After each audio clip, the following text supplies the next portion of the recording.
Welcome to my world. This is a garden update.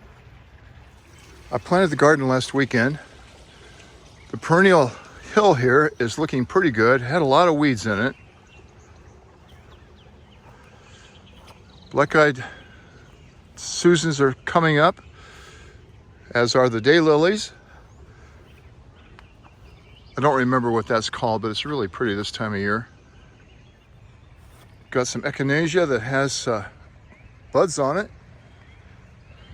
Not quite sure what that is, but it looks like it's going to bloom. Still have some things to pick up, still cleaning up. Shasta daisies are looking great. They're hiding the daffodil foliage, and that yarrow is in prime bloom. All right, let's start over here. The little rose are fading out, but it's a great spot for them. I have a pile of junk wood here that I'm trying to deal with. These lilies of the valley came from the house my mom and dad bought when I was in high school. I really enjoy heritage plants.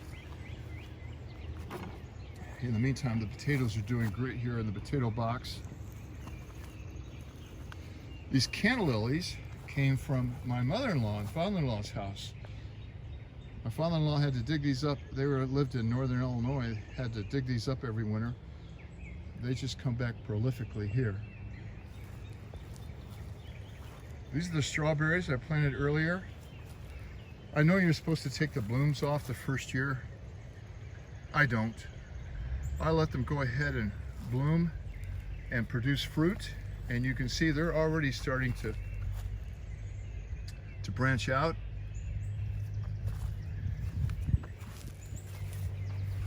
This is the old strawberry bed, variety of Seascape. The weeds were getting to them pretty bad this last fall. These are volunteer potato plants that they've been coming back for about 3 years and I've never dug them out. This year, I'm going to harvest those potatoes.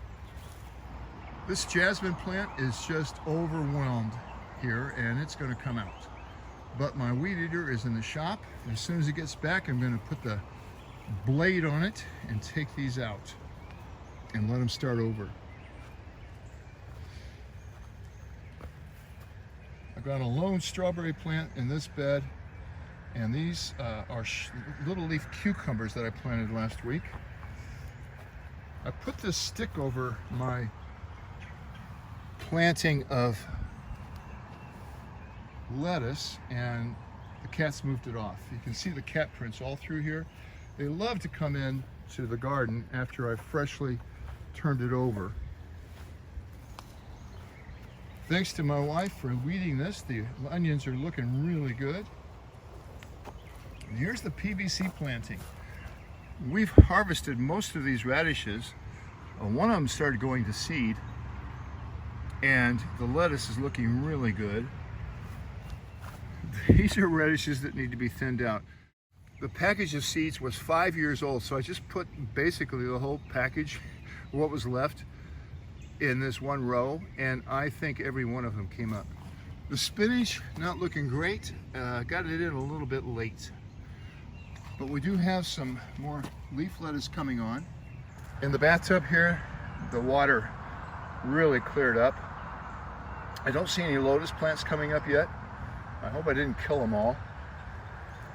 This peony bush I need to move. It's another heritage plant. This came from my mom. I remember growing up as a little guy and mowing the yard. After it bloomed, my mom always had me cut them off. I don't know why. They always came back, so maybe that wasn't a bad thing. Jasmine has come all the way down here. It was all the way up on my dragonfly. I had to pull it back. This is a pomegranate bush. I've had it in 4 different locations, but it's been here the last 2 years, and it is flourishing. I don't know what to do with it. I don't know how to prune it. If you know how to prune a pomegranate, please let me know. The irises have come and gone. Speaking of heritage plants, this is a climbing rose I got from my pastor's mother, Nanny. Everybody loved her in the church, and she's been gone now 20 years or more, But this rose comes back, and every time I see it, I'm reminded of her. What a sweet, gentle lady she was. Thanks, Dan, and thanks, Nanny. I'm going to grow cucumbers vertically this year, so I've put in this fence. This fence was guarding this crop from the cats, and they've seemed to move on from it now. I need to thin out those radishes so the carrots can have some room to grow. My pepper plants are doing well, and so are the zucchini and yellow crookneck squash. Tomatoes are looking great. I really hate these cages though. I'm really thinking about making some wooden ones. Time is of the essence though. This is where I planted corn last year and planted corn again this year. It's been in the ground about 2 weeks now, a week and a half. Nothing's come up. It's a little concerning. It was old seed. This cast iron pot was in my in-laws' chicken coop and we brought it home. Since then it's been hosting water lilies that my brother gave me. Another heritage plant. This hosta was in the front of my in-laws' house, and when they moved out, I dug out a small section. I don't think anybody realized it, and brought it home. Once again, every time you see a heritage plant like this, you have a memory of those folks. So I really encourage you, if you have some friends or family members, get a plant from them. It's a living history of who they were and what they were about. My mother-in-law loved this hosta. I'm going to leave you here today at the House of Vines. Everything's looking pretty good. I've got this wood in here to protect the plants again from the cats because they just love digging in dirt. Thanks for joining me. Please come back.